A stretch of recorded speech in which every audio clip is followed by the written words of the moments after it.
પાર્ટીમાંથી નીકળી જાવ તો તમે ખરાબ થઈ જાવ. રાજુ કરપડાને કોઈ ગદ્દાર કહે તો એ વસ્તુ ખોટી છે. એ તો પોલીસની ઉતાવળ હતી, એમાં ભારતીય જનતા પાર્ટીનો કોઈ હાથ નથી. કોણ વ્યક્તિ છે ચૂંટાયેલો કે જેણે લાઠીચાર્જનો આદેશ આપ્યો છે? આમ આદમી પાર્ટીમાં જૂથવાદ છે અને ગોપાલ ઇટાલિયાનું નામ આમાં બહુ સામે આવે છે. રાજુ કરપડાએ જ ગોપાલભાઈ પર આરોપો લગાવ્યા છે. પણ રાજુ કરપડાને છોડાવવા માટે જે મહેનત થવી જોઈએ નથી થઈ. આ હકીકત છે.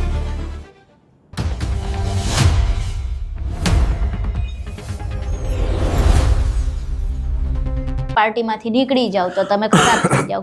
સેમ વસ્તુ હાલ રાજુ કરપડા સાથે થઈ રહી છે. એ બાબતે તમે વાત પણ કરી હતી કે ભાઈ રાજુ કરપડા ખેડૂતની સાથે છે, એમાં ખરાબ કેવી રીતે થઈ ગયા એને તમે કેવી રીતે આવી રીતે ખરાબ ચિત્રો છો ને ગદ્દાર કહો છો, એ બાબતે તમારું શું કહેવું છે? હું તો હજુ પણ એ તો ત્યારે મેં કીધું હજુ પણ કહું છું, ભલે હું આમ આદમી પાર્ટીને સપોર્ટ ઘણા ટાઈમથી કરું, અત્યારે પણ નિષ્ક્રિય છે છતાંય હું એમની સાથે સંપર્કમાં છે, હું એને સપોર્ટ હજુ પણ કરું છું, કદાચ બની શકે આવનારા સમયમાં પણ કરું.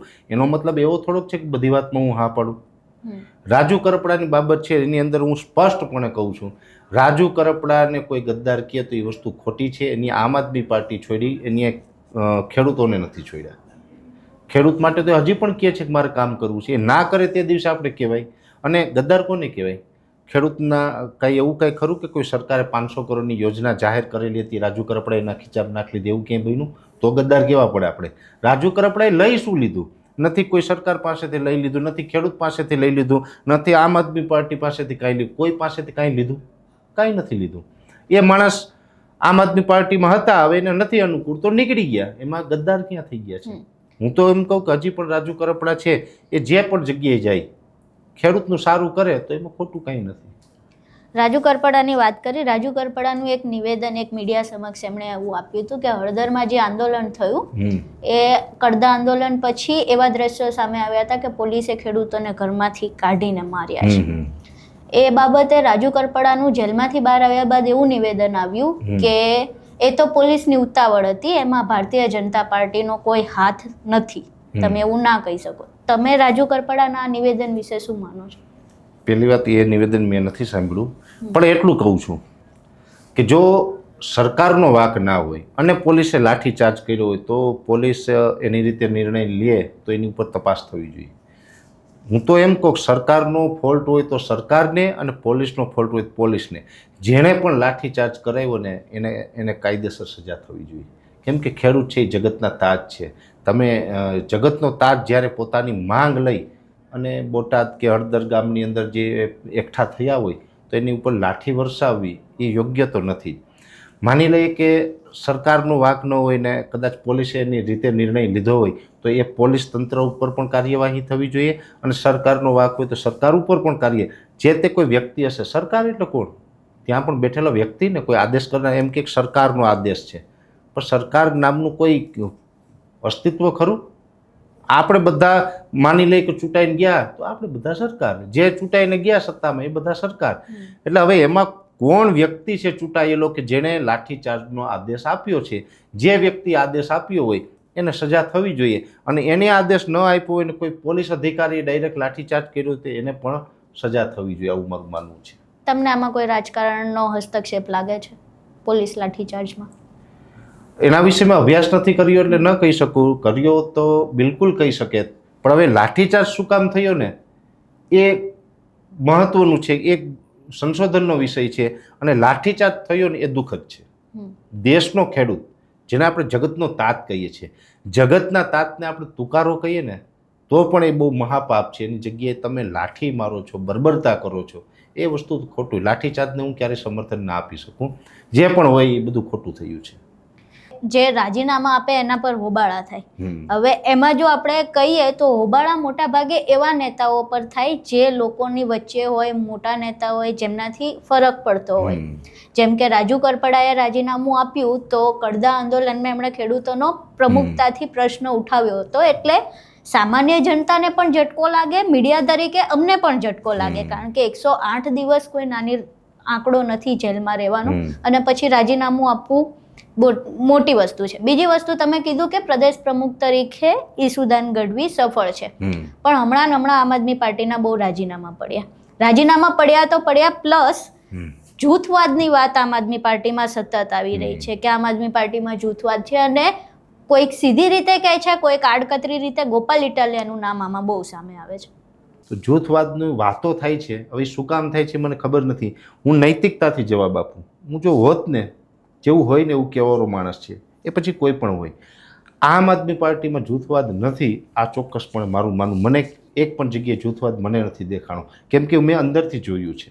હવે જે લોકો જૂથવાદની વાત કરે છે ને એ આમ આદમી પાર્ટીમાં ક્યારેય જોડાણા જ નથી. આમ આદમી પાર્ટીમાં અંદર શું ચાલે એ આવીને જોયું જ નથી. અને એવા લોકો એમ કહે કે જૂથવાદ ચાલે, તો જે અંદર છે એનું માનવાનું કે બહાર છે એનું માનવાનું? અંદર તો મેં જોયું છે, મને જ ક્યાંય જૂથવાદ દેખાતો નથી. પછી લોકોને દેખાતો હોય તો એ બધાની વાત જોવાની નજર અલગ હશે. ગોપાલ ઇટાલિયા પર લાગતા આરોપો લાગે, ચાહે જીવનમાં હોય એના ઉપર આરોપ લાગે, કોઈ પણ માણસ ઉપર આરોપ લાગે. આરોપ લાગવાથી માણસ ખરાબ નથી થઈ જતો, આરોપ સિદ્ધ થવું જોઈએ. કોઈ પણ વ્યક્તિ છે ને પોલીસ પકડી આવે એટલે આપણે એમ કંઈક ગુનેગાર છે. ગુનેગાર એ છે જ નહીં. ગુનેગાર ક્યારે છે? જ્યારે કોર્ટની અંદર તમામ પુરાવાઓ રજૂ થાય અને તમામ પુરાવા બાદ એમ નક્કી થાય કે આની આ ગુનો કરેલ છે, તો જ ગુનેગાર છે. એવી જ રીતે ગોપાલભાઈ ઉપર આરોપ લાગ્યા છે, પણ આરોપ જે લાગ્યો છે એમાં સત્ય કેટલું છે એની ક્યારે તપાસ થઈ છે? એનું ક્યારેય પ્રૂફ સામે આવ્યું છે? તો કે નહીં. તો ગોપાલભાઈ કેવી રીતે દોષિત છે? ગોપાલભાઈ તો એવું વિઝન લઈને ચાલે છે આમ આદમી પાર્ટીમાં કે પાર્ટી કેવી રીતે આપણે મજબૂત કરી શકાય, પાર્ટીમાં સંખ્યાબળ કેવી રીતે વધે, પાર્ટીમાં વધારેમાં વધારે નેતાઓ જોડાય તો જ પાર્ટી મજબૂત થાય, તો જ સત્તા સુધી પહોંચી શકાય. આ તો બધાએ માનવું પડશે. એમાં નેતાઓની જરૂર છે, કાર્યકર્તાઓની જરૂર છે, મતદારોની જરૂર છે, બધાની જરૂર છે પાર્ટીને. તો એ બધાને જોડવા માટે ગોપાલભાઈ પ્રયત્ન કરે જ છે, કેમ કે ગોપાલભાઈને પાર્ટીને મજબૂત બનાવીને સત્તામાં જવું જ છે ગોપાલભાઈને. જો સત્તામાં જવું એ કાંઈ ખોટું તો છે નહીં, અને સત્તામાં ન જવું તો રાજકારણમાં આવવાનું શું? ગોપાલભાઈ રાજકારણમાં શું કામ આવ્યા? કાયમી માટે વિરોધ પક્ષમાં બેસવા માટે તો નહીં આવ્યા હોય. એને સત્તામાં જવું હશે ને, આમ આદમી પાર્ટીને સત્તામાં બેસાડીએ એવા હેતુથી જ આવ્યા હશે. તો એના માટે તો બધાને જોડવા પડશે, એટલે ગોપાલભાઈ એના માટે પ્રયત્ન કરે જ છે. રાજુ કરપડા અને ગોપાલભાઈ બંનેને તમે નજીકથી ઓળખો, બિલકુલ. બરાબર? રાજુ કરપડાએ જ ગોપાલભાઈ પર આરોપો લગાવ્યા છે. બીજી વસ્તુ, એમની જે ન્યાય પ્રક્રિયા હતી એના વિશે પાર્ટી ઉપર બહુ ગંભીર આરોપ લગાવ્યા છે. તમને શું લાગે કે પાર્ટી એકવાર આંદોલન ઊભું થાય પછી શું સાથ છોડી દે છે? આંદોલન ઊભું થાય પછી સાથ છોડે એવું તો ના બને. અને એક ખરું, મેં કીધું પાર્ટી એવું બને તમે પાર્ટી છોડી દો તો સાથ છોડી દે, આ ખરું. પણ કરપડાએ ત્યાં સુધી પાર્ટી નથી છોડી. હા, કરપડાભાઈએ પાર્ટી છોડી એટલે પાર્ટી હવે સાથ છોડી દીધો, હવે તો ગદ્દાર પણ કહેશે એને. એક ખરું, એક વાતમાં તથ્ય છે, આમ આદમી પાર્ટીમાં મેં તમને કીધું ને કે જૂથવાદ નથી, આ નથી, તે બધું સાચું. પણ રાજુ કરપડાને છોડાવવા માટે જે મહેનત થવી જોઈએ નથી થઈ, આ હકીકત છે. પાર્ટીના બીજા 1000 પોઈન્ટ સાચા. રાજુ કરપડા હોય, પ્રવીણ રામ હોય, રાજુ બોરખતરિયા છે, પિયુષ પરમાર છે, ભાઈ પેલા મેરભાઈ હતા, રમેશભાઈ મેર કેવું કંઈ, બીજા પણ ઘણા યોદ્ધા હતા. આ બધા જે જેલમાં હતા એ જેલમાંથી છોડાવવા માટે જે મહેનત થવી જોઈએ ને એ નહોતી થઈ. એમાં પણ અરવિંદ કેજરીવાલ અને ભગવત માન જે પંજાબના મુખ્યમંત્રી છે, બંને ગુજરાત આવ્યા. સુરેન્દ્રનગરના કંઈક સુદામડામાં એની સભા હતી, ત્યારે જ મેં વિરોધ કરેલો. રાજુભાઈ કરપડાએ તો જેલમાંથી બહાર આવીને કીધું કે ભાઈ અમને છોડાવવા માટે મહેનત નથી થઈ.